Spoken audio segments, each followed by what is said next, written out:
Hi first grade, Miss Wingard here.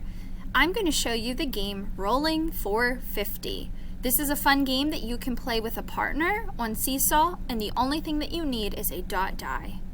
So first, let me show you, this is what the game board looks like. You're probably saying, wait a minute, Miss Wingard, this looks like a number grid. It only goes to 50, which is true. This is Rolling for 50.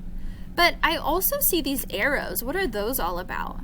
So the arrows show us that when we get to the end of the row and we need to go to the next number, we trace down and we go to the next number. So when I get to the number 10, after 10 is 11. And I will trace those arrows the whole way down to the next row. So let me show you how this works. You always start at 0. Player 1 will be blue and player 2 will be yellow. Player 1 is going to roll the die. They got 3. Remember, we always count the number of hops.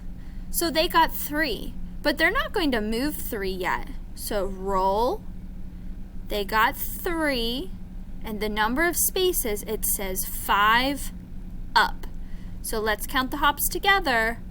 1, 2, 3, 4, 5. So this is a really important part of the game. Here we have the number that you roll, so 1 through 6, and on the right side it tells us the number of spaces. 3 up, 2 back, 5 up, 6 back, 8 up, and 10 up. All right, player 2, it's your turn. 4. They got 4, 6 back. Well, wait a minute.